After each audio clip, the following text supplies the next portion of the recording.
Bumubuhos ang mga damdamin araw-araw, gabi-gabi sa ating Afternoon Prime at GMA Prime. Nay, si Papsi po. Wala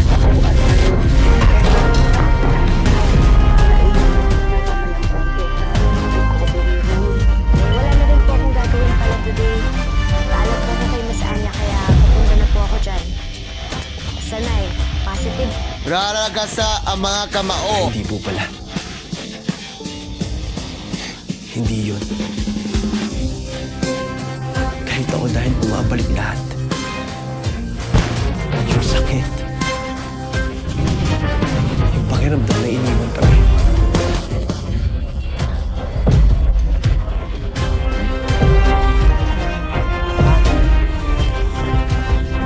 Konting pahinga na lang.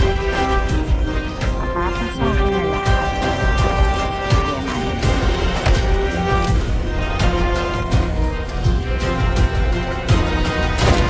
Bubugso na ang mga gupitan. Sinabi ko rin sa kanya, paglang tayo.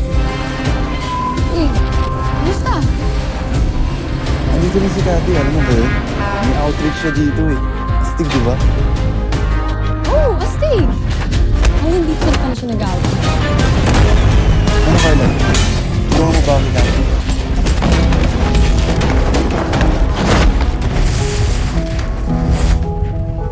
Pauwi na kasi kami.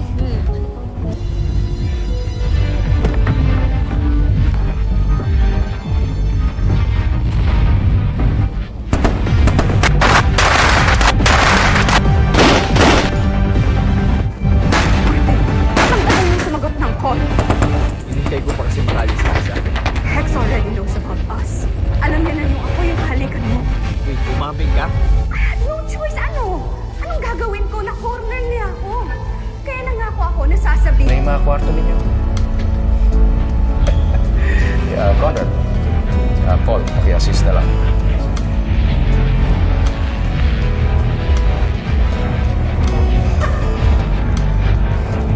We're finally home.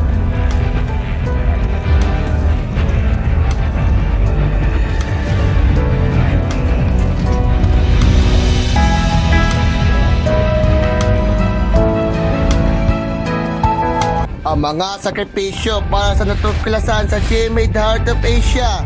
All-in-one na ang bongga fan sa tanghalian sa Showtime. Huwag na magpahuli ang mga intriga sa usapang celebrity sa Fast Talk with Boy Abunda.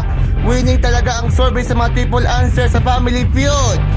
Sa Negros Occidental, pistado ang iligal na operasyon ng isang online sabong. Nadiskubre yan sa isang farm kung saan umano nagtago ang isang wanted na sisilbihan ng arrest warrant. Sa 7 pahina ng desisyon, sinabi ng Sandigan Bayan na hindi maitutuloy na emergency o compelling temporary relief ang hiling ni Estrada. 7 araw na preventively suspended si Estrada na naharap sa kasong plunder at graft kaugnay sa flood control scandal. Malupit ang hagupit ng ating GMA Afternoon Prime at GMA Prime.